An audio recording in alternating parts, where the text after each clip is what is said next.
Well, we had a business review last week with the department head and accounting of Lawag City General Hospital, and based on they presented gaming na from 2011. So, kasi ito makita tayo trend na. Kasi I think they never had a business review ever based on the Kajeka Toro. So I mean Toro get down to the last detail. Down to the last detail get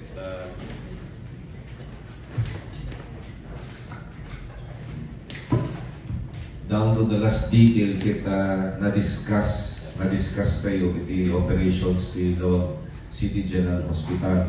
Ket so far the glory days nga Punada is the way back 2017. So from 2017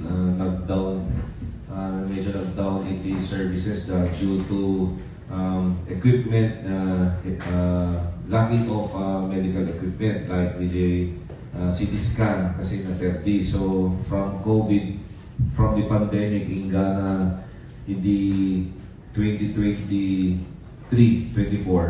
kaya medyo downtrend. Ngayon tataga po na pay off the 15-year na loan iti city, iti DBP, kaya iti ng palukay, iti financials da. So, first 6 months, okay, met iti operation da. Then the next 6 months, nag-request na met iti the two mga support from the city government. Kaya kuna, since adamet upward the trend iti financials da, kaya we must sustain, so tulungan tayo isuda. In terms of the level da, level 1 hospital isuda kami. So may saraing clinic di masapol nga mga na service di ma-improve, which is the bacteriology. Kaya tayo no konti ang level 2 hospital. So kung nakadakwada, just keep on doing what they're doing, improve the services, the LCGH.